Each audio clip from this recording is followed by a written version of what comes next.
नमः सर्वेभ्यः। अद्य आरभ्य 81तमात् श्लोकात् चर्चाम् अनुवर्तयामः। इतः पर्यन्तं देव्याः स्तनौ, तस्याः उदरं,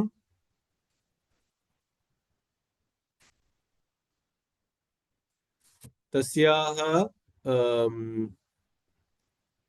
कूर्पासश्च वर्णिताः अभूवन्। तस्याः दोर्मूलं, तस्याः क्षीणा तनुभुवा कामेन मन्मथेन नद्धा त्रिवली अपि वर्णिता आसीत्। अधुना किं चर्च्यते? तस्याः नितम्बः। नितम्बः नाम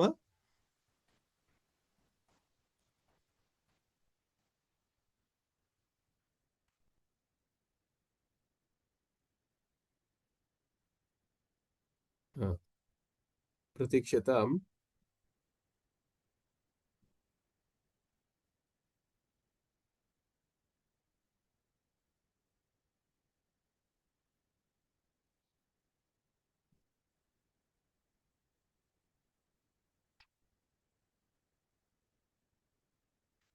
अत्र च अत्र नितम्बः इत्युक्ते नाभिस्थानस्य अधोभागं वर्णयति। अत्र कविः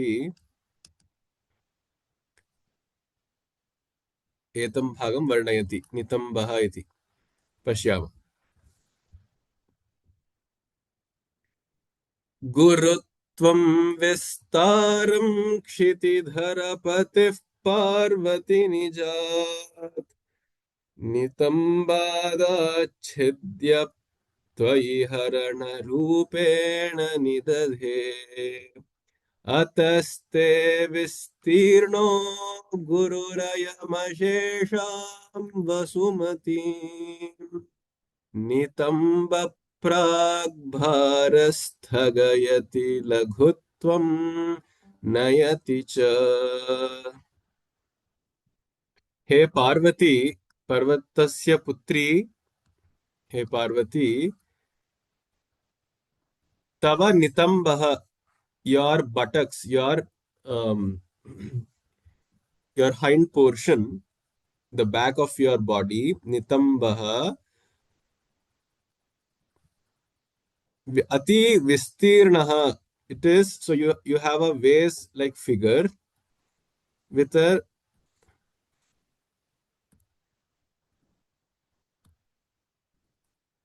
so this would have been the contour of the abdomen and the lower abdomen, right, and the waist.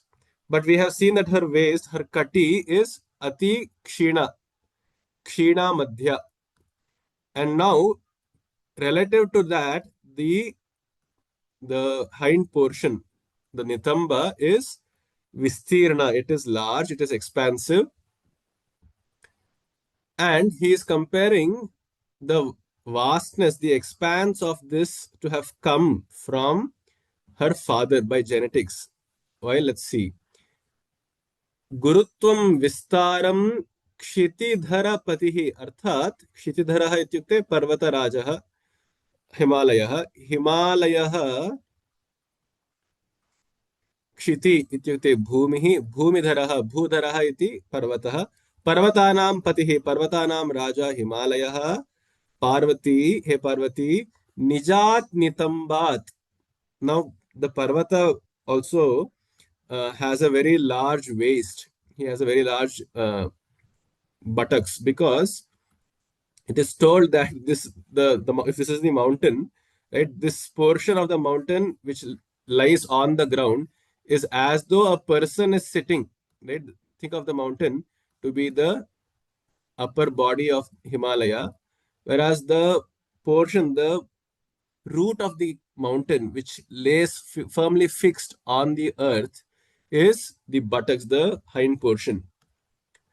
So just as any mountain has a very large, expansive, and very strong foundational buttocks, which is Himalaya in this case, similarly, he has, through his genetics, provided such a vistirnata and gurutva, such heaviness and expansiveness of buttocks, such genes of the glutes have come to you. Twayi nidadhe. He has put in you as what? Harana rupena. You know, they say once the woman gets married off, I mean, it's actually not married off, but when she gets married, wedded, because it was the custom for the bride, the kanya, to live in the house or to go to the house of the husband. There was some harana, there was some gifts which were given along with um, the ceremony to the bride itself. So that is the one final gift. Final should not be the construed to mean this is the last meeting of the father and the daughter, but uh, as the daughter, as the daughter who is leaving the house, some gift must be given. In Kannada, we call it Soblaki and so on. So, such a Harana is given by Himalaya to his daughter. In what manner? Kim Rupena Gurutvam Vistaram Eva Harana Rupena Nidadhe. He did not give any material gift as such, but he imbued into the body of Parvati, Nidadhe, he imbued the the waist became Guru and Vistara. It became heavy and also expansive. The glutes became very strong and expansive. That itself was the gift because that is the genes that her father has. Nitambat, Nijat Nitambat means Swasya Nitambat, from his own glutes. He pulled up some Gurutva and Vistaratva and Achidya, he pulled it up and gave it to Parvati. Ataha te vistirnaha. Therefore, your buttocks are also expansive and very heavy. Guruhu vistirnaha ayam nitambaha ashesham vasumatim sthagayati lagutvam cha nayati. So your te tava nitamba prag bharaha. So the weight, the mass of your glutes, nitamba prag bharaha, the mass of your glutes, your buttocks, it covers ashesham vasumatim sthagayati. Sthagayati arthat vrunoti. It covers the entire expanse of the earth itself. You see, Kshitidhara Patihi iti Himalayah. He who upheld the soil is the Himalaya, the mountains.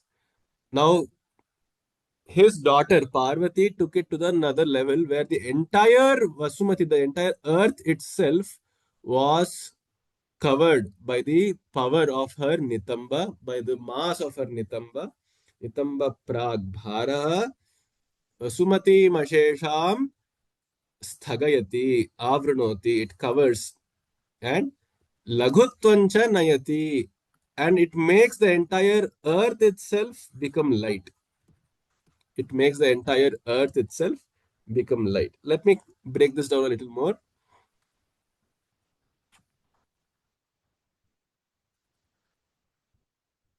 This is the literal meaning. What is the figurative meaning? As we all know, the Mooladhara is the residing position of the Mooladhara's residing position is in the buttocks. It's in the base of the spine. There, there are two components, right? What is that? Gurutva and Vistaratva, Vistirnatva. To be expansive, to be vast, and to be dense or heavy.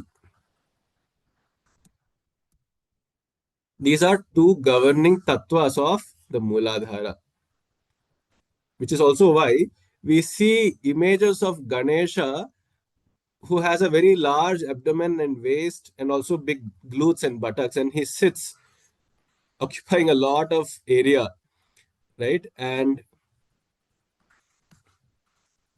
incidentally, Ganesha is also the one of the governing deities of the Mooladhara. He is said to be Guru. Gurudevataya Ganadhyakshaya Dhimahi. Correct? So he is said to be the equivalent form of Brihaspati,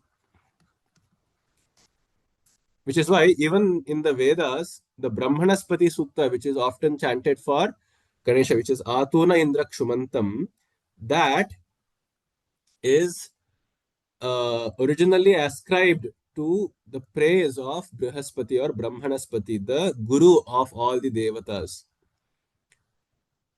So it's a pun on the word guru. One, he is himself heavy, like an elephant is. And he is shown to be eating a lot of modakas and putting on a lot of weight. He is very obese.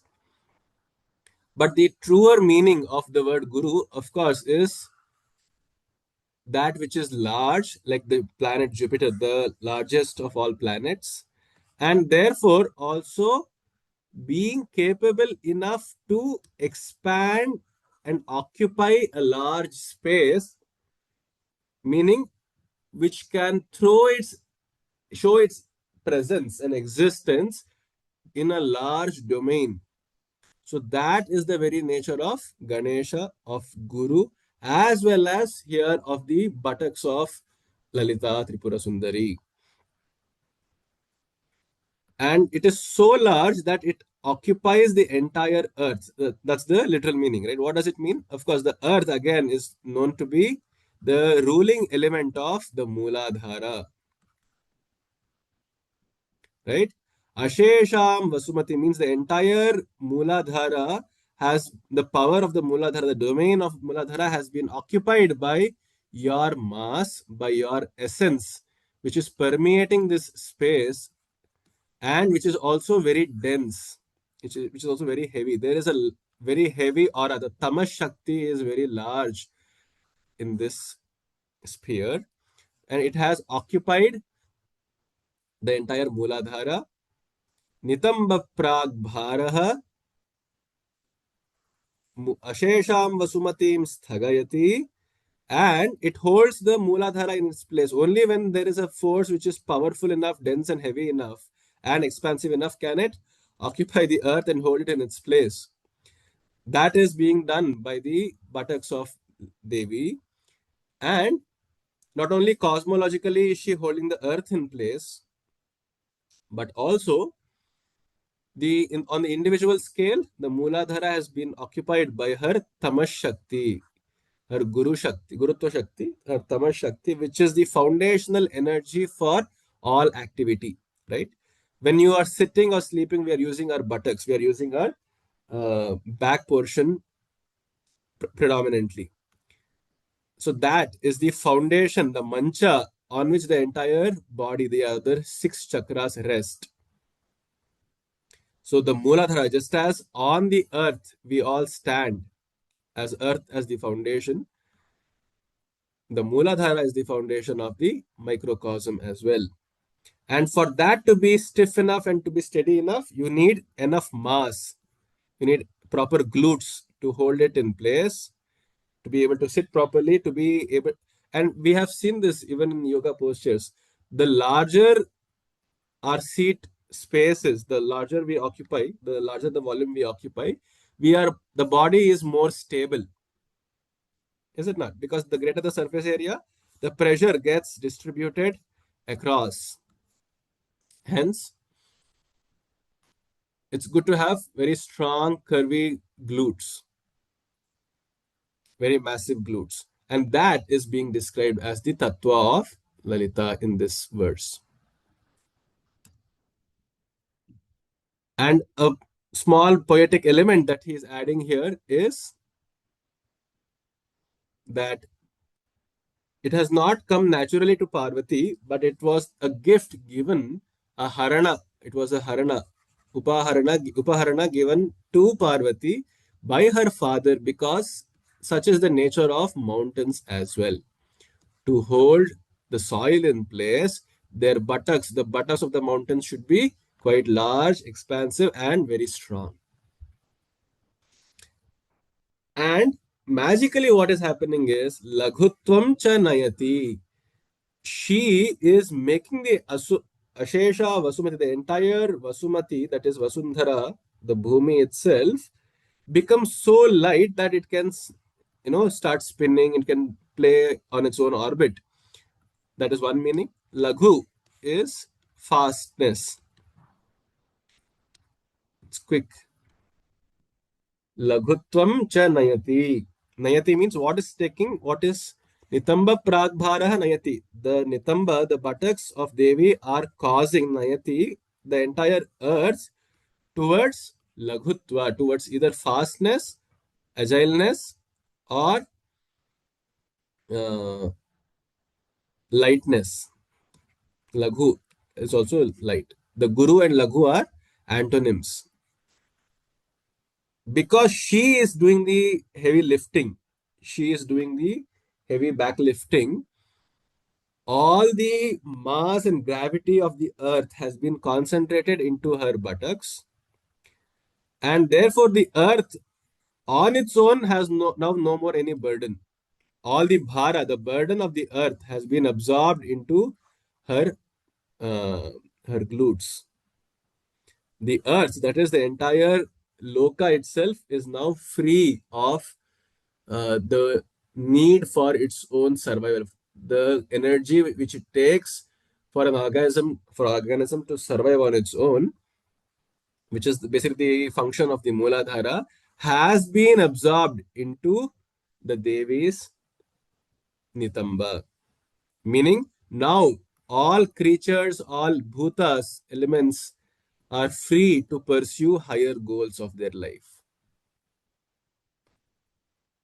गुरुत्वं विस्तारं क्षितिधरपतिः पार्वती निजात् नितम्बादाच्छेद्य त्वयि हरणरूपेण निदधे अतस्ते विस्तीर्णो गुरुरयमशेषां वसुमती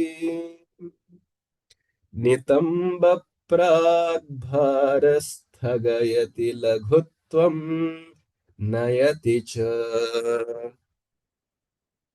करीन्द्राणां शुण्डान् कनककदलीकाण्डपटलीम् उभाभ्यामोरुभ्यामुभयमपि निर्जित्य भवति सुवृत्ताभ्यां पत्युः Pranati कठिनाभ्यां गिरिसुते विधिज्ञे जानुभ्यां विबुधकैकुम्भद्वयमसि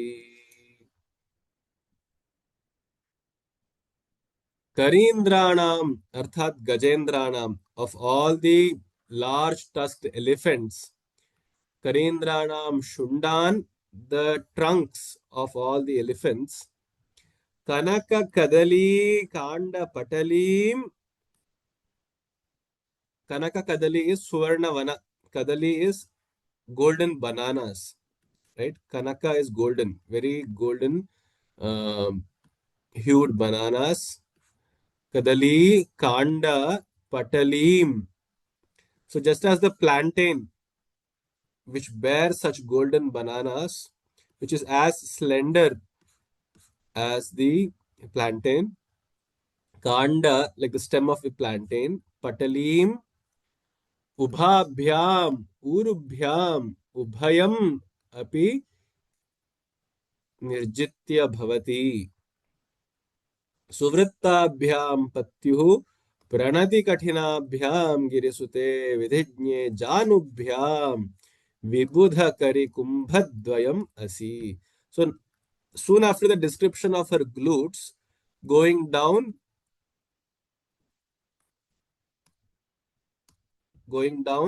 what do we find? We find the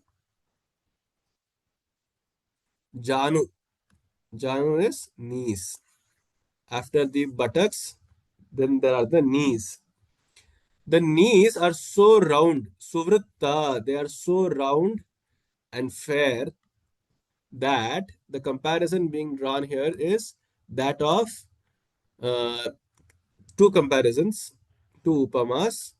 One is Karindranam Shundan Kanaka Kadali Kanda Patalim Ubhayam Api Nirjitya Bhavati. You have conquered the beauty of your Janus has conquered both the slenderness of the trunk of elephants, of large elephants, as well as very heavy, beautifully beautiful golden banana bearing plantains. The slenderness of the stems of such plantains has also been conquered by your beauty. Urubhyam, by the thighs, rather. The thighs of your body emerging from your buttocks has won over the slenderness and also at the same time the strength and thickness of the trunk of elephants as well as that of the plantain stem. Urubhyam, ubhayam api nirjitya. So your thighs are at the same time both thick as well as well rounded and well slender. Suvrittabhyam janubhyam vibudha karikumbhadvayam asi. Asi here refers to Vijayase. You have conquered once again the beauty of a Vibudha Karikumbha of Airavatas. Vibudha is something which is very special or greatly learned. Kari is Gaja. Vibudha Kari could mean Airavatas. Kumbhadvayam. So, like we have discussed earlier, the Indian elephants have these kalashas, the temples on their head, on the forehead, which are very rounded.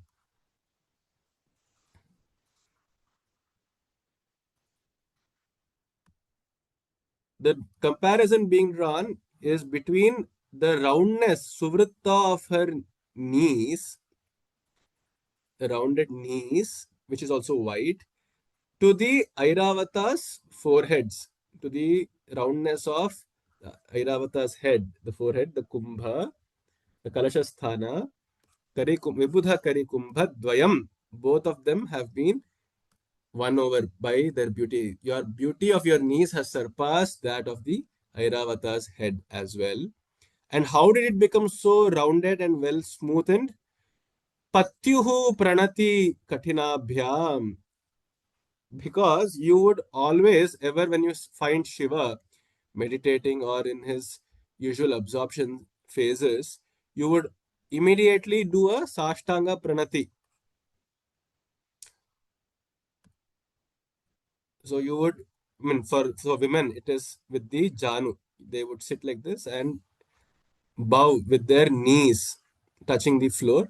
They would not allow their breasts to touch the earth because it was prohibited that the sthana, the kumbha sthana, as the sthana sthana of women, is said to have amrita, and those energies should not dissipate into the earth. Such nourishing energy should not dissipate into the earth, which is why they were not advised to do full flat prostration. They would bend with their knees and touch the forehead to the ground. So similarly, Parvati, that is Lalita, used to do such pranati, do such prostrations to Shiva. And because it was being done on Himalayas, which is a very rough terrain, her every time she would do such pranatis, it was as though chafing off and polishing her knees, making them very round and smooth. Therefore, they became suvritta. They are very smooth and rounded. Katinabhyam, because of the Katina of the Himalaya. Pranati Katinabhyam, Girisute, O daughter of the mountains. Vidhijne, you who knows Vidhi, you who knows the destiny and fate of everybody. Janubhyam Vibudha Karikumbha Dvayamasi. So, why is this Sambodhana of Vidhijna being used here?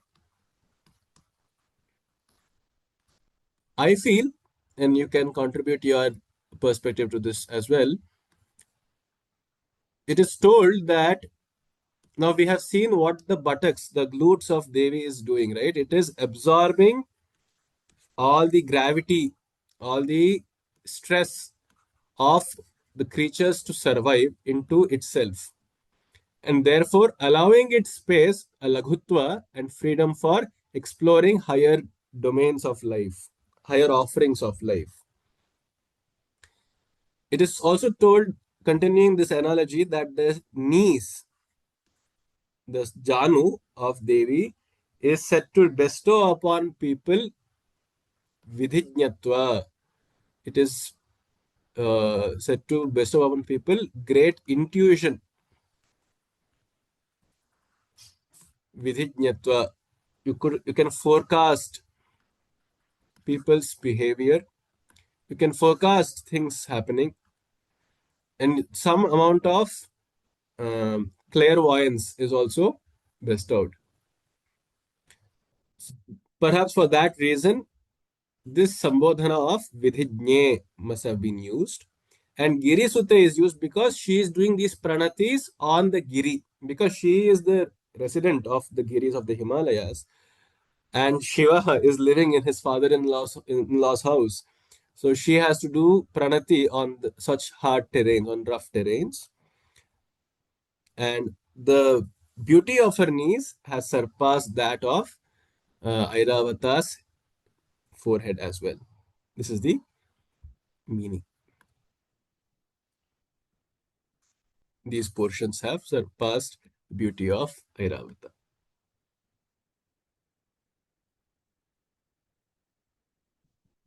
Any suggestions or any other takes on this verse?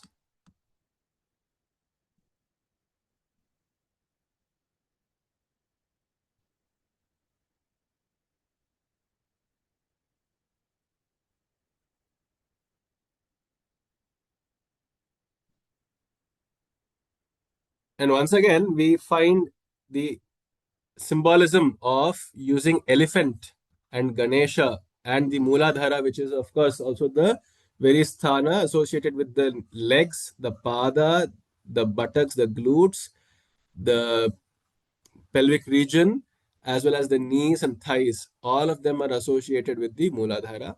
Hence, the overwhelming use of curry, of elephant.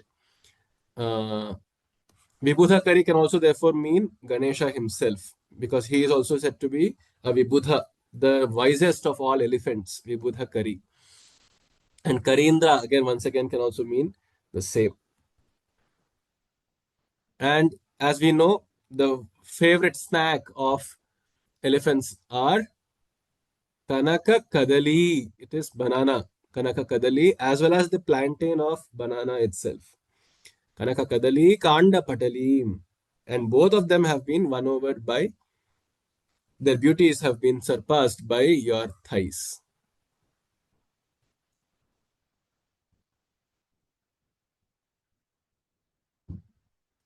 करीन्द्राणां शुण्डान् कनककदलीकाण्डपटलीम् उभाभ्यामूरुभ्यामुभयमपि निर्जित्य भवति सुवृत्ताभ्यां पत्युः प्रणतिकठिनाभ्यां गिरिसुते विधिज्ञे जानुभ्यां विबुधकरिकुम्भद्वयमसि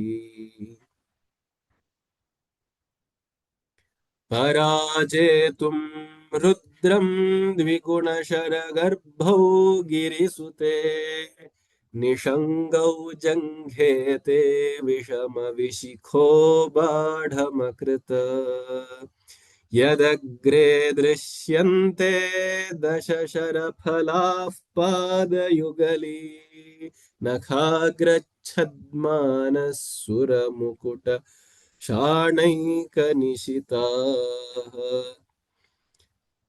पराजेतुं रुद्रं द्विगुणशरगर्भौ गिरिसुते निषङ्गौ जङ्घेते विषमविशिखो बाढमकृत यदग्रे दृश्यन्ते दशशरफलाः पादयुगली नखाग्रच्छद्मानः सुरमकुटशाणैकनिशिताः.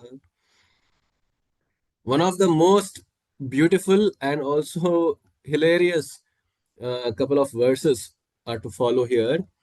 Parajetum rudram dvigunasharagarbhau he girisute nishangau janghete vishama vishikha badham akrita यत् अग्रे दृश्यन्ते दशशरफलाः पादयुगलीनखाग्रच्छद्मानः सुरमकुटशाणैकनिशिताः सन्ति. So what he's saying here, Shankaracharya, is that your jangha, your calves, so we have moved from the glutes to the knees, the thigh and knees. Now we are talking about her calves. Her calf is very similar to the structure of a quiver, battelke, the container of arrows. So that is the comparison being drawn. Why? Because her 10 toes, which are protruding from the sari, which is covering this calf, looks like the pointed arrows, the arrowheads, which are coming out of the mouth of a quiver. So just imagine this. But this is 180 degrees tilted in this direction. So her 10 toes, five from here and five from the other, imagine her standing. So she would have 10 arrows, correct? Arrowheads, which are her nails, just so white they appear like arrowheads and pointed. Appear like arrowheads coming out of the quiver. And the analogy, he is justifying it because this quiver is said to be verily the quiver of Kamadeva himself. Vishama Vishikha is Kamadeva. Why? Because he is said to, usually the warriors are said to carry an even number of arrows. Vishikha is Bana. They are said to carry an even number of arrows in their quiver. But Kamadeva is said to carry only five arrows. And it's an odd number. So he is called Vishama Vishikha. Right? Manmatha carries only five arrows. Vishama Vishikha. Saha Nishangau.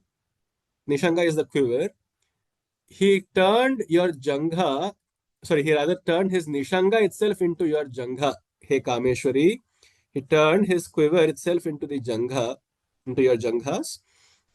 Dviguna Sharagarbhau. Sharagarbha is quiver because it's said to be the abode of Sharas, of arrows. Dviguna. Dviguna is there are two such quivers for both your calves. Dviguna Sharagarbhau Nishangau Vishama Vishikaha Arthat Manmathaha Te Janghe Badham Akrita. Badham means finely, perfectly. He so craftfully turned his quivers of five arrows each into your calves. Why? Parajetum Rudram. Because now he has no body or power of his own. He has been turned into ashes. He is now Ananga because of Rudra. But still, he holds this grudge and vengeance against Rudra. He always finds uh, creative ways to get back at Rudra for having turned him to ashes and made him Ananga. So he converted his quiver itself into the legs of Parvati, into the calves of Parvati. And we shall see why he did so in the verses to follow a little later on.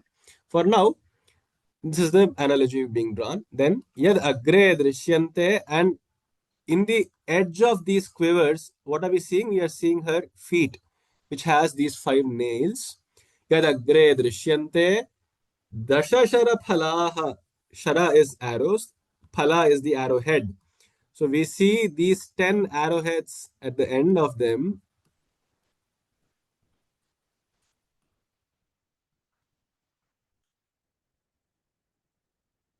Dashashara phalaha pada yugali nakhagrachadmanaha. These arrowheads have disguised themselves. They have just guised themselves. Chadma is guise as your toenails, which are actually not. They're actually the arrows of Manmatha. And they have come here. Pada Yugali Nakhagra Chadmanaha. Why? Sura Makuta Shana Eka Nishitaha. And you know how they have become so pointed? They have become pointed. Nishita, they are pointed and sharpened because of Shana. Shana is sharpen. Nishita is pointed. Eka here refers to surely. They are very pointed and sharpened, where because of rubbing against the Sura Makuta, it is told in an earlier words that all the tiaras and crowns of the Devatas are placed at the feet of Lalita Tripura Sundari. We can see that even in the depiction here. Of course, it's only with the four gods here, but each of their crowns are said to have been placed near the Pada Kamala of Lalita Devi. And so, whenever she moves her toes or her leg, the nails get polished against the very hardened gems of the Devatas Makutas. And this is also a ruse of Manmatha because he also has certain vengeance and grudge against the Devatas because it was the Devatas who commanded Manmatha to go and get self immolated. Of course, they didn't want it to be so, but they enjoined him on a mission to destroy Rudra's penance. And so he is also avenging himself against these Devatas by touching his arrowheads and sharpening them against the crowns of all these Indradi, Vishnu, Brahma, Rudra, and other Devatas themselves. And thus ascertaining his own dominance and power and reign over all such Devatas. Meaning, Kama, which is desire, overrules all Indriyas. Mind you, all the Devatas always represent, they are a substitute, an euphemism for the Indriyas. Right? So, Kama overrules all such Indriyas, and Kama's arrows, the Pancha Jnanendriya and Pancha Karmendriyas, have become the arrowheads of Lalita's toenails itself. पराजेतुं रुद्रं द्विगुणशरगर्भौ गिरिसुते निषङ्गौ जङ्घेते विषमविशिखो बाढमकृत यदग्रे दृश्यन्ते दशशरफलाः पादयुगली नखाग्रच्छद्मानः सुरमकुटशाणैकनिशिता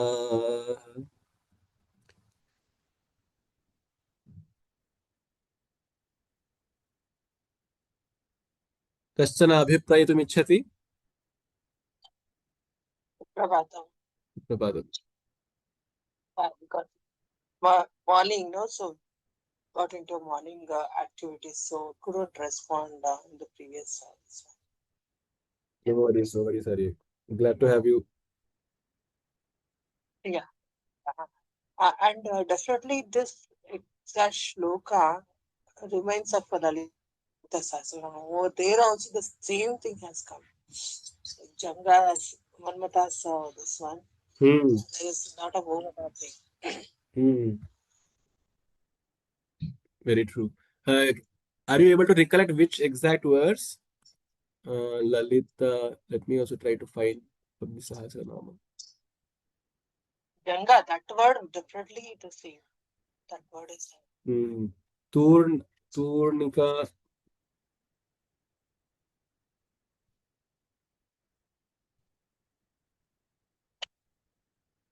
Again, the Manmata's son Bhana and all. Bhana, I think that word would be. Yeah. Correct. connected from the mobile, so searching is difficult. So, Okay, okay.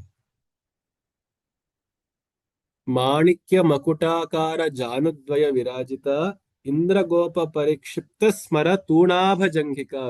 Perfect, correct. ah, Kamesh ज्ञात सौभाग्य मार्दव ऊरुद्वयान्वित माणिक्य मकुटाकार जानुद्वय विराजित. So he is connecting exactly like Arya has suggested, a very nice beautiful correlation between the Lalita Sahasranama and Soundarya Lahari, where her thighs were described as having seen the Mardava, the innocence, having taken the innocence and suppleness of Kamesha, which is of Shiva, and her Janu, her knees are are comparable to Manikya Makutakara Janudvaya, just as emerald studded crowns. So she has such knees. And then Indragopa Parikshipta Smaratudabha Janghika. Her Jangha is Tuna, are the quivers of who? Of Indragopa. Indragopa is the assistant of Indra, which is Manmatha. So Indragopa Parikshipta Smara Tunabha. Smara is also called Manmatha. Smara Tunabha Janghika. So a very fantastic correlation. it is 80, huh? Shloka 80. Shloka 18. Yes. Okay.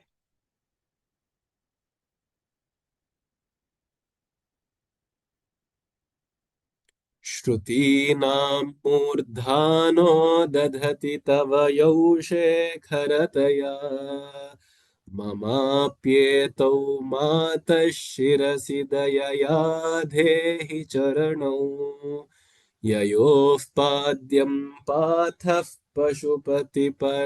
Pashupati जटाजूटतटिनी ययोर्लाक्षालक्ष्मीररुणहरिचूडामणिरुचिः श्रुतीनां मूर्धानो दधति तव यौषे खरतया ममाप्येतौ मातः शिरसि दयया धेहि चरणौ ययोः पाद्यं पाथः पशुपतिजटाजूटतटिनी ययोर्लाक्षालक्ष्मीररुणहरिचूडा मणिरुचिः.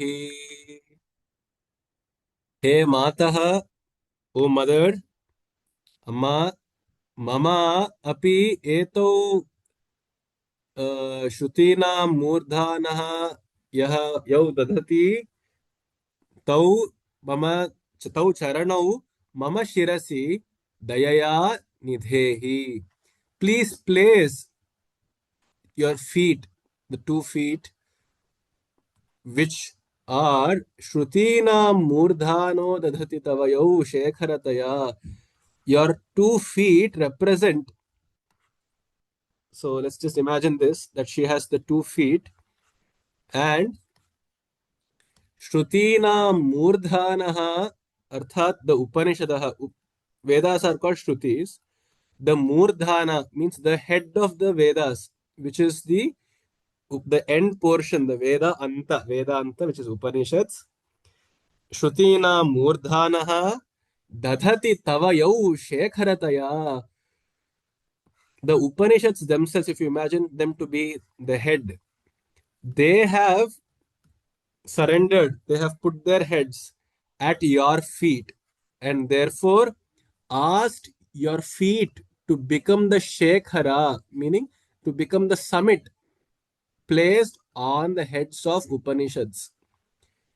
Therefore, meaning that the feet of yours, which is the Sahasrara, represents a state even higher than Vedantic knowledge and Vedantic realization. Shrutina Murdhanaha Dadhati Tavayau Shekharataya Dadhati means the Upanishads themselves consider your feet, the Sahasrara, to be the highest, Shekhara, to be the highest point of sadhana. Tavayau Shekharataya Dathati. Dathati means they consider Mama api etau charanau. Therefore, please bestow upon me dayaya with your compassion to place such divine feet on my head as well. You can recall the story of uh, Trivikrama and Bali Chakravarti, right? Vamana and Bali Chakravarti, where having witnessed the splendor of Trivikrama, having conquered the skies and earth, he says, okay, please place your feet upon my head. Similarly, there is an earnest prayer of the Bhakta here, requesting the mother, please place both your feet on my head. Mama pietau mata shirasi dayaya dhehi. Dhehi means place. Idu. Please place your feet on my head, shirasi. Yayoho padyam. So I shall, when you place your feet on my head, I shall do padya, arghya, and achaman and other satkaras. So when I do padya, when I pour water on your feet, that water which is called pathas, arthat jalam. Yayoho, from which feet the water which is sprinkled as padya becomes pathas, becomes amrita, and turns into the Pashupati Jata Juta Tatini. The water, the padya of your feet is the one which becomes slowly Bhagirathi and flows as Ganga, which then becomes the river. Tatini means river, Nadi, which is sitting on the Jata Juta of Pashupati. Look at this sequentially. It is the pathas, the padya from your feet. That is from the Sahasrara, there is the Amrita Sara. There is the drops of Amrita which flow down from the Sahasrara,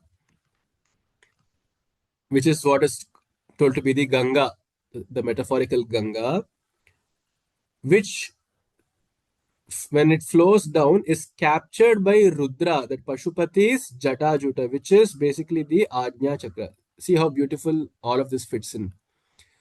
Rudra is said to be the guardian deity of the Ajna Chakra, right? The third eye. There, in his Jata Juta, that is at the place of the forehead, he captures the downflowing Amrita Bindus and becomes the Gangadhara. Pashupati Jata Juta Tatini Yayoho Laksha Lakshmi Aruna Hari Chudamani Ruchihi. And from the same position of the Sahasrara, that is your feet, the Laksha Rasa also flows. So, on one hand, when I pour water, it flows as Amrita. And from your other feet, there is the Laksha Rasa, that is the Mehendi, the Henna, which also flows mixed with this water as a beautiful orange, reddish color, which is called Lakshmi. Laksha Lakshmi Aruna Hari Chuda Maniruchihi. Aruna is orange. Hari Chuda Maniruchihi. And this uh, flow of Laksha is captured by Hari, that is Vishnu's Chudamani. That is, even Hari, Vishnu is said to wear a certain uh, pendant on his head, which is called as the Chudamani. That is incidentally also the position of Lakshmi, of his wife. Do you see the analogy here? From one feet, when the white sattva rasa flows, it becomes Ganga, which becomes the consort of Rudra, of Pashupati as Gangadhara. Whereas on the other hand, the Laksha, the Rajas, the Laksha rasa, when it flows, it becomes Lakshmi, who's captured at the Chudamani sthana of Vishnu, of Hari. Such a beautiful analogy is being given of how powerful her feet alone are, that The pathas, the water flowing from her feet as Amrita and the Rajas, the Sattva and the Rajas themselves become consorts of great devatas. And Hari is said to be the guardian deity of Anahata, of the heart chakra. So while the Sattva stops at the forehead at the Ajna, the Lakshmi flows into the heart and nourishes the heart as well. So we say Lakshmi Hridayantargata Narayanaya Namaha and Narayanantargata Lakshmiya Namaha. Lakshmi Namaha, right? So there is something called as the Narayana Hridayam and the Lakshmi Hridayam. Both of these devatas are sitting at the Anahata, the sthana of the heart. And it is the Laksha Rasa which flows down the vagus nerve, is said to make the which is said to be the pacemaker of the heart, which nourishes the heart. Okay, so this is the idea. Any comments? Kashan abhiprayah? Here, what is the Ruchi actually? The first and last word. Ruchi means like. Shloka. So in Sanskrita, Ruchi means like or like the beauty. The pathas becomes or is like the Chudamani of Hari, which is Lakshmi herself, who has said to have emerged from the Laksha Rasa of Devi's feet. Okay. There's a little diversion, I can say, about Himalaya actually.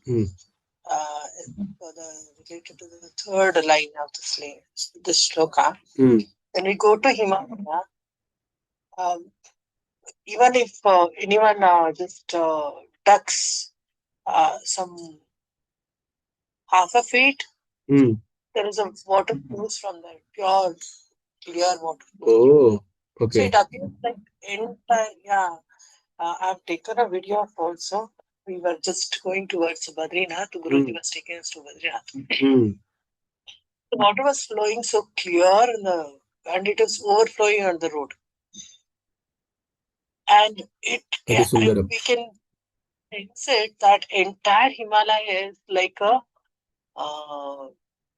Shiva's head, and every strands, every this one like places are like Shiva's jata and hair strands and water flowing in every corners. And they don't have wells or such kind. Every like their houses are layered, one top of the other, like different heights of the mountain ranges. What they have is they have a water pipe being passed on the overhead of every houses. Okay, and they just make a hole in a certain upper area of the mountain, and then that water flows to entire region, entire mountain ranges. I mean, same mountain, different houses. So you can sense that the magnitude of Himalaya, and just it is smallest simile. We can say that entire Himalaya is Shiva's head. Correct. Only the head part, only the head part, and the water flowing in every corner. So if we correlate that here, you can just see Gupta Kashi, one of the mountain, Gupta Kashi, and then see it. Because we stayed over there for 3 days, so we could able to understand a lot of information. Gupta Kashi, and the houses are like very nice actually. It's just place to stay before going to Kedarnath. Kedarnath. Okay. So the even you can see that this is Guptakashi Mandir. Those two are there. Nandi is there, right? Like Nandi kind of thing. That photo. When you click on that photo and enlarge it, these two are the water coming. They are called Ganga Yamuna. They are automatically flowing to that small Kalyani. Wow. So every place, yeah, you can see the mountain behind, right? But there's a series of this one will be there, houses will be there, and water is drawn, water is passed on. Like we have underground water pipe, but over there, rooftop water pipes. Wow. You just make a hole of just half a feet, not more than that, and they put a pipe in it, and the fresh water comes out. Very Entirely. Ramaniyam. And this, Yeah. what you said is so interesting, Arya, that if you look at this map, the Himalayas look like the jata, the hair strands itself of Shiva. Very true.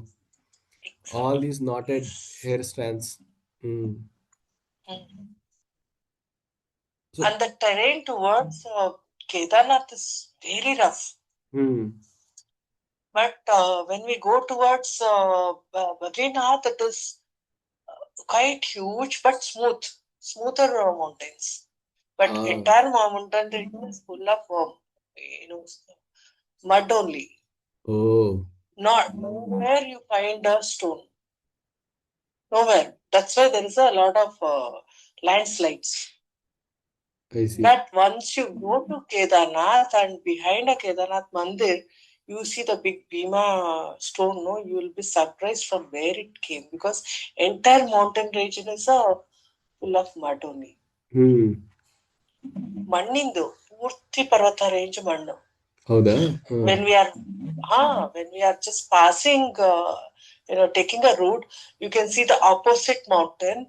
There is a landslide would have happened, and they detour and create a new route. It would have been a span of 6 months or 2 years, like that. So it's one should or one must go visit Himalaya only to little understand the magnanimous, ಅತಿ ಅದ್ಭುತ. Whatever we see in a Western Ghat is nothing. Mountain means like they will be touching the sky and the valleys are touching like Patala. How it could be, you can see that. And I've taken the video of like when we are going towards the Badrinath, you can see the series of lines beneath us, like S mark. Correct. And our some 8 to 10 buses because the capacity is only 22. So 8 buses, we could see the other first bus, been going next mountain in the peak region. You can see that still this one. So it's worth actually watching it. When we read this slokas, we can imagine physically how it could be a little 1% of what Mata's this one and Jata Jota of Shiva and uh, Ganga Mata and rivers like that. अति रमणीयं सम्यक्.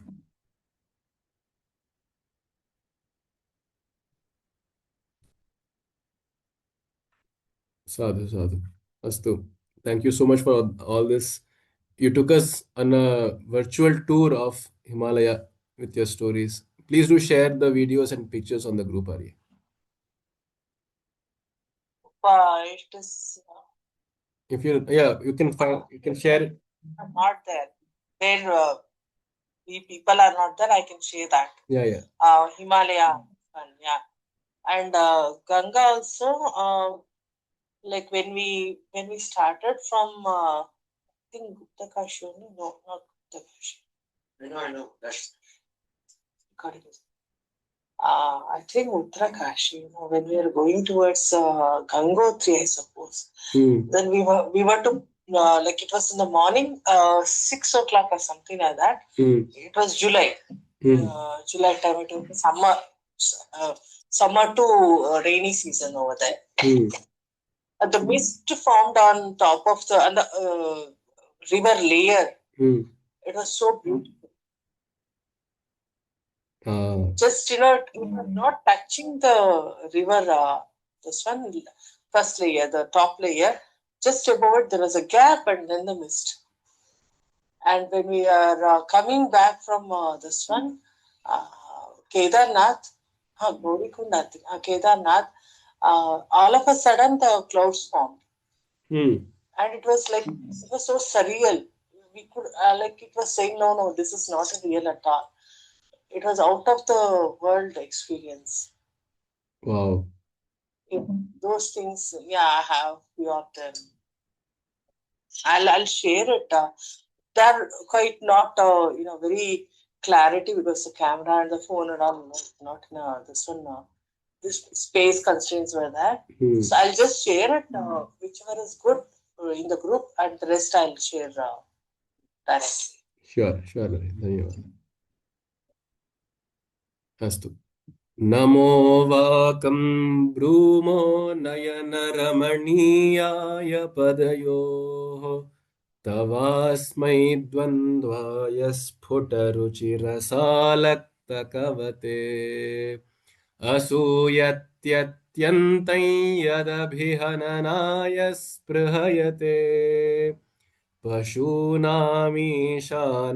प्रमदवनकङ्केलितरवे नमो वाकं ब्रूमो नयनरमणीयाय पदयोः तवास्मै द्वन्द्वाय स्फुटरुचिरसालक्तकवते असूयत्यत्यन्तं यदभिहननाय स्पृहयते पशूनामीशानः प्रमदवनकङ्केलितरवे वयं नमोवाकं ब्रूमः नयनरमणीयाय पदयोः तव अस्मै द्वन्द्वाय स्फुटरुचिरसा आलक्तकवते असूयति अत्यन्तं यदभिहननाय स्पृहयते पशूनाम् ईशानः प्रमदवनकङ्केलितरवे. Let's break this down. Vayam namovakam brumah. We shall sing your praises and we shall hail you by saying Namoha, Namaha, Namaha, and so on. Namovakam brumah. For what? Nayana Ramaniyaya Tava Asmai Dvandvaya. To the 2 feet of yours, Padayoho Dvandvaya. To the 2 divine holy feet of yours, we shall do Namaskaras. Nayana Ramaniyaya, which is so beautiful to behold. Nayana, to the eyes. Nayana Ramaniyaya, where the eyes are themselves reveling in the sight of such Sahasrara. Asmai Dvandvaya Sphuta Ruchi Rasa Alaktakavate. And on your feet you have dressed it up with what? Alaktaka Rasa. You have dressed it up with henna. Mehendi you have put, and it is looking so beautiful that there is this ruchi, there is a clear whiteness to your feet mixed along with the rasa of alaktaka. Alaktakavate dvandvaya tubhyam tava padaya namaha. Ruchi is again beauty or color or splendor. Such transparent, immanent, glowing beauty of yours mixed with the alaktaka rasa is Nayana Ramaniya. And yat abhihananaya api atyantam asuyati sprihayate कः ईशान पशूनाम ईशानः पशुपतिः अर्थात शिवः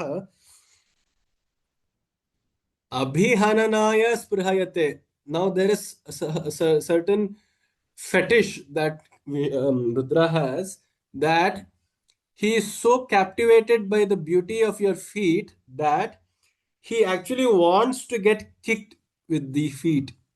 He wants to touch the feet, but he knows that you will not allow uh, the husband to touch your feet. So the only situation where he would get to touch your feet is if you would kick him, right? Abhihanana is to kick him or do prahara to him. And Pashunam Ishanah sprihayate. He longs, he has a fetish that he wants him to be himself to be kicked by you. And we'll see what he does for that a little later. Why? Because he is acting not out of buddhi but out of asuya. असूयति, अत्यन्तम् असूयति।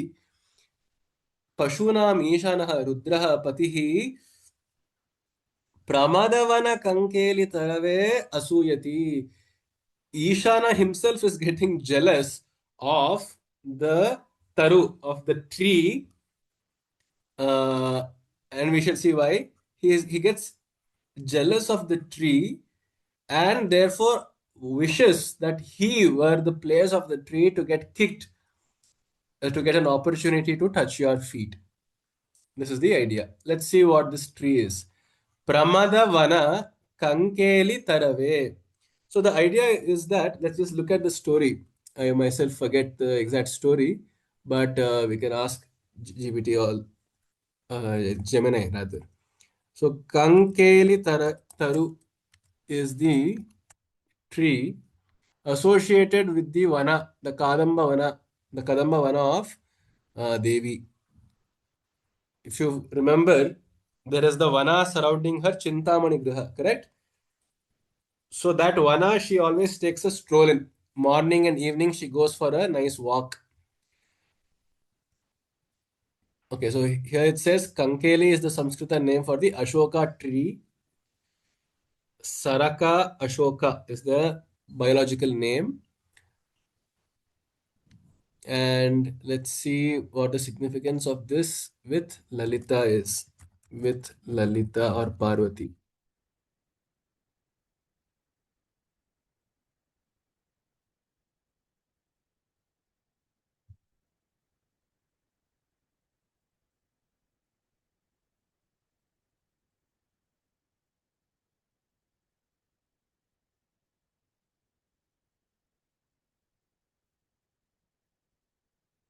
Yeah, so in the grooves of the goddess, in the gardens of the god. Huh?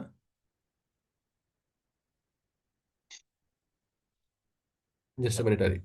So in the garden of in the Kadamba Vana of the Devi, there is the Ashoka tree. Uh, but even this doesn't say exactly what the backstory is.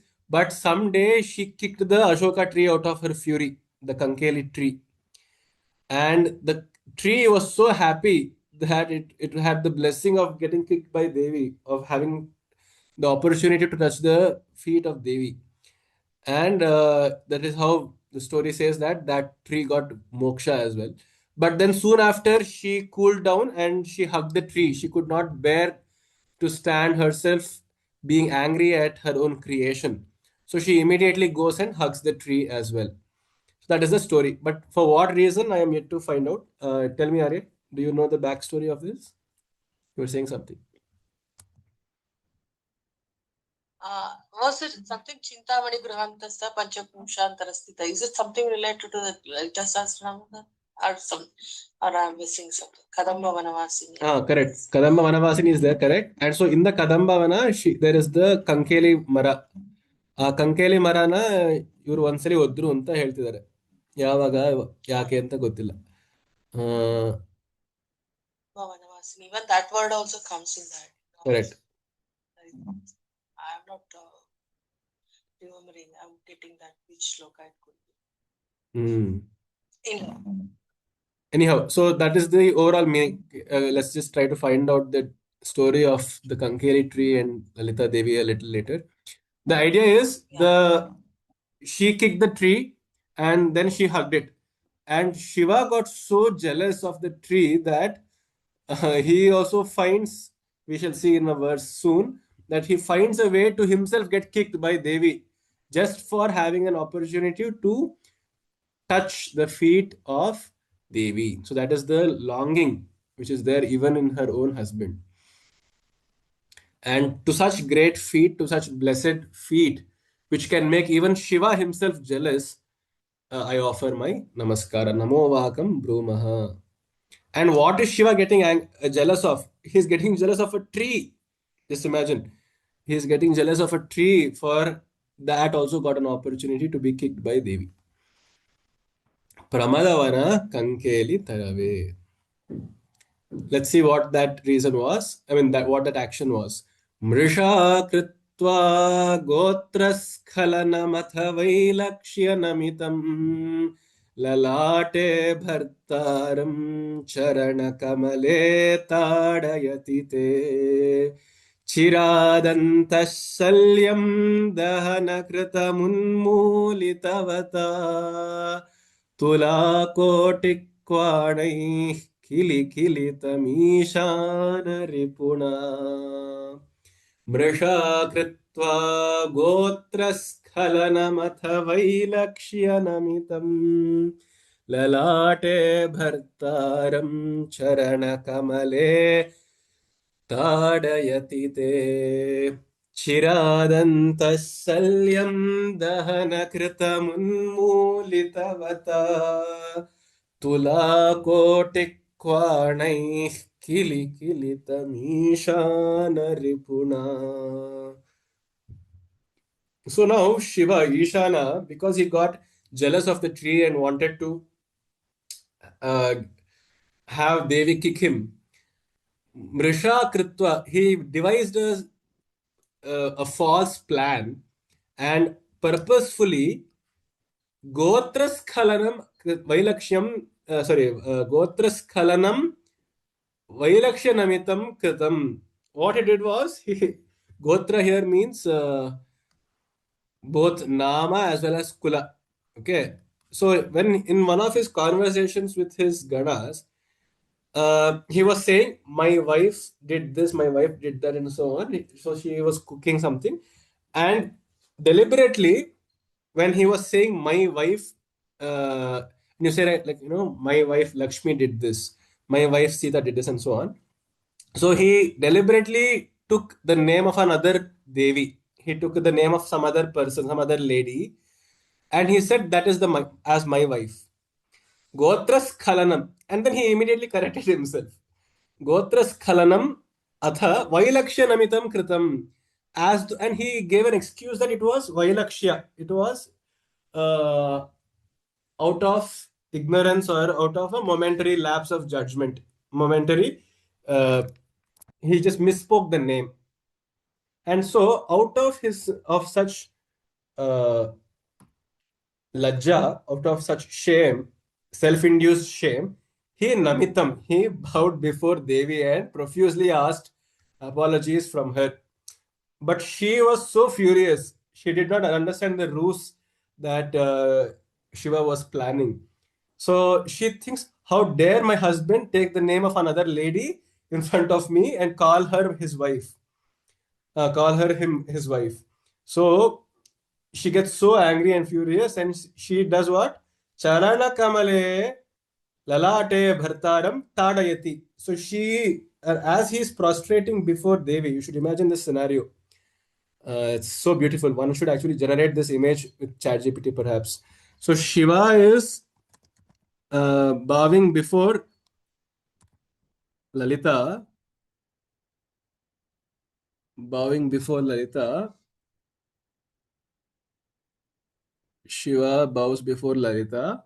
And then what happens is, um, looking, she does not forgive him. She does not forgive him so easily. And so she kicks the husband away using her feet. And in this manner, he got an opportunity to fulfill his fetish of having to touch Devi's feet, which he otherwise would not allow, right? A lover would not allow someone to touch their feet. So that is what happened, and so he fulfilled his desire as well because of this very clever, hilarious play, a drama. And now what happened? Chirat antashalyam dahanakritam unmulitavata kilikilitam ishana ripuna. Now, at the same time, the same drama which was ensuing happened to also be likable for Manmatha. I'll tell you why. Ishana Ripuna, that is the Ripu, the enemy of Ishana, which is Kama. He had forever been sketching a plan to get back at Shiva, right? And so he devised, the quiver itself to become the calf, and the toes and feet to become the arrows of Devi. Correct? Now he is so happy. Kilikilitam. He started laughing and cackling. Kilikilitam. Ishana Ripuna. That is, Manmatha started laughing and cackling. Why? Because Chirad Antashalyam. Chirad means for a long time he had been nursing this grudge of Antashalya, means this thorn was ever lodged into his heart. The thorn of revenge and of punitive action. He was forever sketching and devising plans to get back at Shiva. And now, why was he sketching this? Because he was Dahana Kritam. He was reduced to ashes by Shiva. And so now that thorn of revenge was plucked out of his heart. So now he is free. In the sense, his revenge was also accomplished. How? Because he wanted to get back at Shiva somehow. So he devised his own weapons, the quiver, the banas, to become the feet and calves of Devi. So that now when she kicked Shiva, ah, so happy. So happy, so elegant. Such was the prophecy of Kama being fulfilled right now. Unmulitavata Tula Kotikwanaihi Kilikilitam. But Ananga has no body, he has no throat, right? He has been reduced to ashes. So how is he laughing then? He is laughing through the Kwana, the jingling of the Koti Tula. So there are many small jingling bells on the anklet of the Nupura of Devi, right? So she is tying the geje. We call in Kannada, we call this geje, the Nupuras on her feet. And now when she kicked Shiva with her feet, all these anklets started jingling. These anklets are said to be now Kama himself cackling through them. Just imagine the layers of meaning in this verse. One, Shiva wanted to be kicked because he was so jealous. Why was he jealous? He was jealous that Devi had kicked the Kankeli tree out of some anger, and but her feet is so divine and supple that he wanted a touch of it, but he could not directly ask. Therefore, he devised a plan. What did he do? He just took a person, another lady's name as his wife, and he immediately apologized and fell at her feet. But then she was so furious that he took the name of her mother as his wife, and she kicked him on his forehead, lalate, on his forehead. And at the very place from which Shiva had released his third eye and the fire to reduce Kama to ashes, at the same place, because Kama's weapons, which were the quiver and the arrowheads, which had become the calf and feet of Devi, touched Shiva and therefore punished Shiva in retrospect, he his revenge got fulfilled. And so the thorn of revenge and grudge which he had in him was removed. So he was happy. And so he started laughing. But he could not laugh directly because he has no body.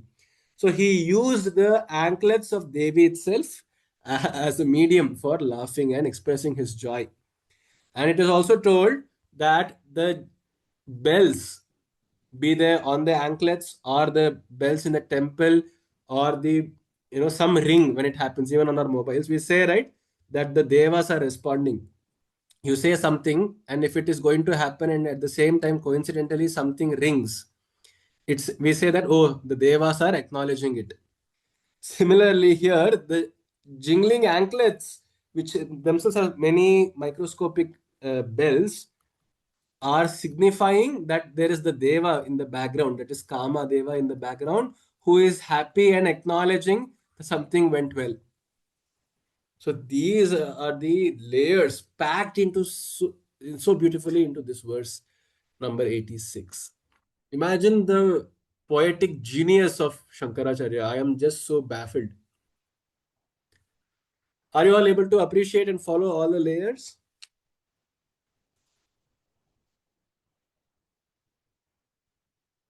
Yeah.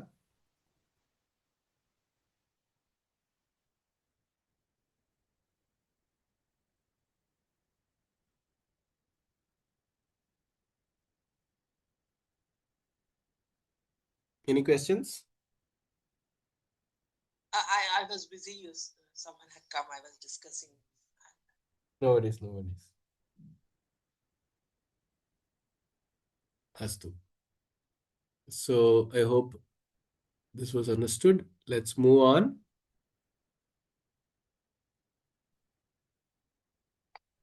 I have one more in this one. I remember for the shloka 85 because I was to concentrate at that time. Like Parvati asked Shiva, why you didn't you know, get angry when Ravana shook the lift Kailasa Parvata. So actually he says so because he did a big tapas and Shiva didn't appear in front of him. So he becomes angry and then he lifts the entire Kailasa Parvata. So what happens is because of that particular shaking,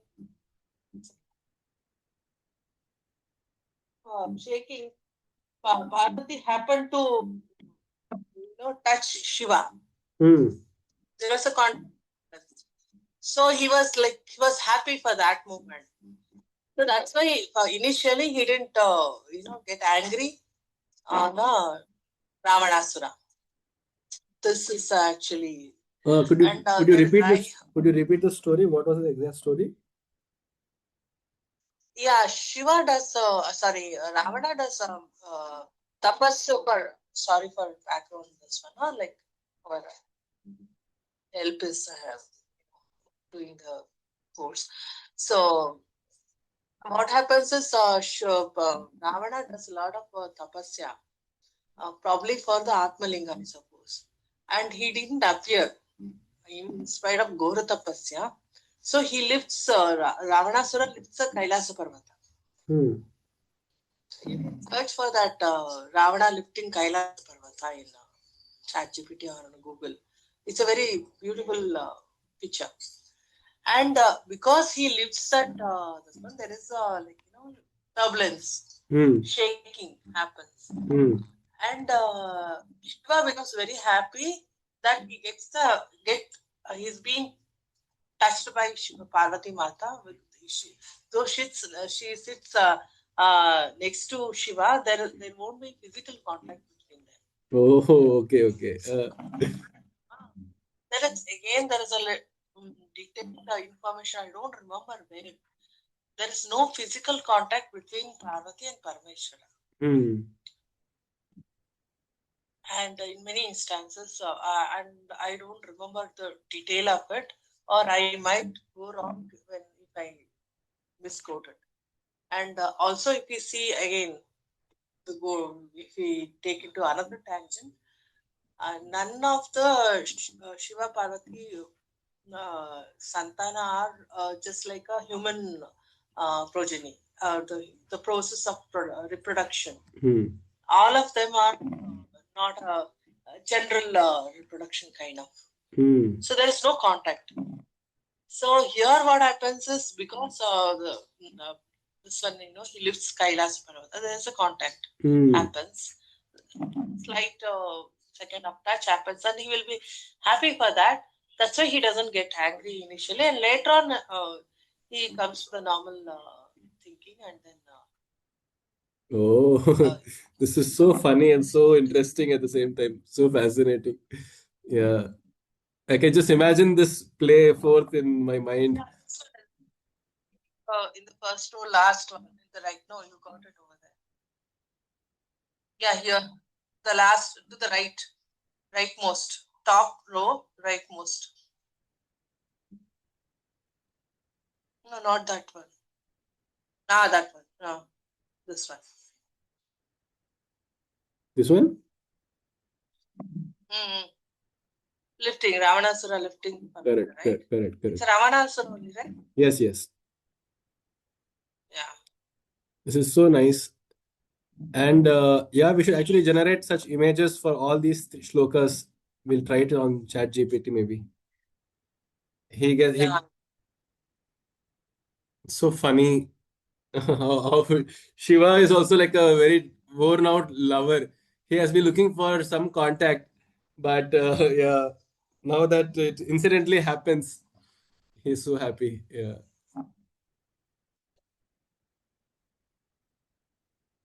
Okay, let's just do one more and we'll stop. Himani हन्तव्यं हिमगिरिनिवासैकचतुरौ निशायां निद्राणं निशिचरमभागे च विशदौ वरं लक्ष्मीपात्रं श्रियमतिसृजन्तौ समयिनां सरोजं त्वत्पादौ जननि जयतश्चित्रमिह किम् हिमानि हन्तव्यं हिमगिरिनिवास एकचतुरौ निशायां निद्राणं निशीचरमभागे च विशदौ वरं लक्ष्मीपात्रं श्रियम् अतिसृजन्तौ समयिनां सरोजं त्वत्पादौ जननि जयतः चित्रमिह किम्. So now the following 3-4 verses are all about the feet itself. Pada. Twatpadau he janani, amma he janani, jayataha, they are winning. Means hail. Hail your feet, your divine feet. Chitram kim, what is so surprising here? Hail your feet because they are surpassing the beauties of many things. What are they? Jayataha chitram ihakim. There is no surprise in the surpassing of the of beauty of Lakshmi herself. Of Lakshmi herself. That is, the beauty of your feet are greater than that of Lakshmi. We see why. Himani hantavyam Himgiri निवास एक चतुरौ निशायां निद्राणं निशिचरम भागे च विशदौ वरं लक्ष्मी पात्रं श्रियम् अतिसृजन्तौ समयिनां सरोजं त्वत्पादौ जनजयतश्चित्रमिह किम्. So there is a contrast being done between Devi's feet versus the lotus on which Lakshmi sits. Right? So let's just look at the picture. There is Lakshmi sitting on the lotus, and that lotus itself has now become very purified and capable of bestowing varas upon people, upon her sadhakas. That is one thing. Secondly, is the feet of Lalita Devi herself, and he's contrasting and comparing how Lalita Devi's feet are better and more powerful than the lotus of Lakshmi. We'll see why. Himani Hantavyam. Himani means snowfall. Himani Hantavyam Himagiri Nivasa Eka Chaturau. While the lotus of Lakshmi, the Lakshmi Patra means the vessel. Okay, so the vessel which holds Lakshmi, which is basically the lotus, right? That is called Lakshmi Patram. It is a pun on the word patra because it can also have come from the word patra. Patra means leaf or let or petals. That which is made of leaves is called patra, which is a lotus or a flower. So Lakshmi's flower is varam. It's still good. It does give boons. Lakshmi patram varam. But there are some cons to it. What is it? Himani hantavyam. The flower does not bloom under snowfall and it can be wiped away by snowfall. Whereas your feet are Himagiri Nivasa Eka Chaturau. But your feet, because they are also lotuses, they are Chatura. They have gained the skill to navigate through even snow-clad mountains. Forget snowfall. Your feet are touching the mountain at every single step, and they have learned to live nivasa. They have learned to live in the snow itself. It is told that the lotuses do not bloom in snowy regions. And even if there is a snowfall, then they will wither away. So that is how he is comparing. Lakshmi's lotus may wither away when there is Himani, meaning under difficult circumstances, when life becomes cold, when people around us, things around us become very cold like snow, when we are in troubles, perhaps Lakshmi's lotus may not come for you to help, may not come handy, but your feet will definitely. Nishayam Nidranam. And what happens to these flowers, lotuses of Lakshmi? They will sleep at night. They will shut themselves off at night. Whereas your feet are Nishicarama Bhage cha Vishadau. They are so capable. In fact, they are more powerful in the Nishi, at the night, and as well as Charama Bhage. Even in the morning as well as in the night, your feet are ever aware. Vishada means they are aware and ready to give boons and give protection to its sadhakas and sadhikas. Nishi charama bhage cha vishadau, because you are told to be a nishachari, right? Kali is also said to be a nishachari. She walks on the mountain is one. Secondly, she walks at night. She goes for midnight walks. So your feet are ever aware, even at night. Varam Lakshmi Patram. Yes, Lakshmi's Patra is good. However, Shriyam Atisrujantau Samayinam Sarojam. Padau Sarojam. Your feet are verily the Saroja, the lotus, because they are giving Atisrujantau, they are giving in excess abundance to the Samayin. Samayi means the Samaya Sadhakas, the Samayi Margas. Samaya Marga means the Dakshina Marga, Dakshinachara. The Sattvic way, the longer path, which is more classically taken by sadhakas to worship you.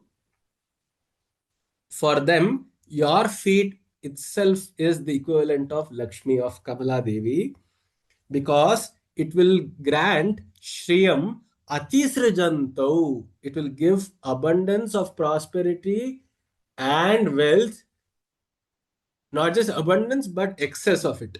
Whereas Lakshmi will give only an abundance, your feet will give an excess.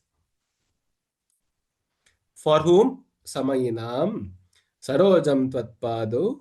Janani Jayataha Chitram Kim. Therefore, the 2 feet of yours surpasses that of Lakshmi's seat, the Lakshmi's lotus as well. So, what is so special about it? Chitra Kim, what is so surprising about it? Because your feet are also lotuses in themselves. Avagatam va? Yeah, it is very beautiful and adbhutam. Hmm. Eat this, but never used to get that number. I mean, I could able to notice the Vichitra Kim. That's all I could understand. But why I could able to get your explanation. It's very Hmm. nice. Yeah. सम्यक्. हिमानि हन्तव्यं हिमगिरिनिवासैकचतुरौ निशायां निद्राणं निशिचरमभागे च विशदौ वरं लक्ष्मीपात्रं श्रियमतिसृजन्तौ समयिनां सरोजं त्वत्पादौ जननि जयतश्चित्रमिह किम्. So all in all, what he's suggesting is that the Samaya Marga sadhakas, sadhikas, if they take surrender at your feet, O mother, will they not only get excess of abundance, but also it is reliable even during the darkest time of their lives, as in the night of their lives, because your feet are aware and working even in the night, and even during cold circumstances, even when they are themselves depressed, when they are facing the dark night of the soul, or if things around them like a snowfall are sapping away their energy and turn everything rigid and frigid. In either cases, your feet are always reliable. Whereas perhaps wealth may come and go, Lakshmi here represents wealth, right? The usual material wealth, material fame, material prosperities, material people, the strength of people, the strength of having relatives and friends. They may come and go. It's good. It's good. He is not denying it, but it's not reliable. It's very ephemeral. That is the suggestion behind this verse. Is the recording in progress or? Yes, we'll just finish now, right now. Okay. Any other question? Something Mm. here when the recording is. Yeah, okay. Astu, we'll stop here at 87. अग्रिमकक्षायाम् 88तमात् श्लोकात् अनुवर्तयामः. अस्तु, धन्यवादः. नमो नमः.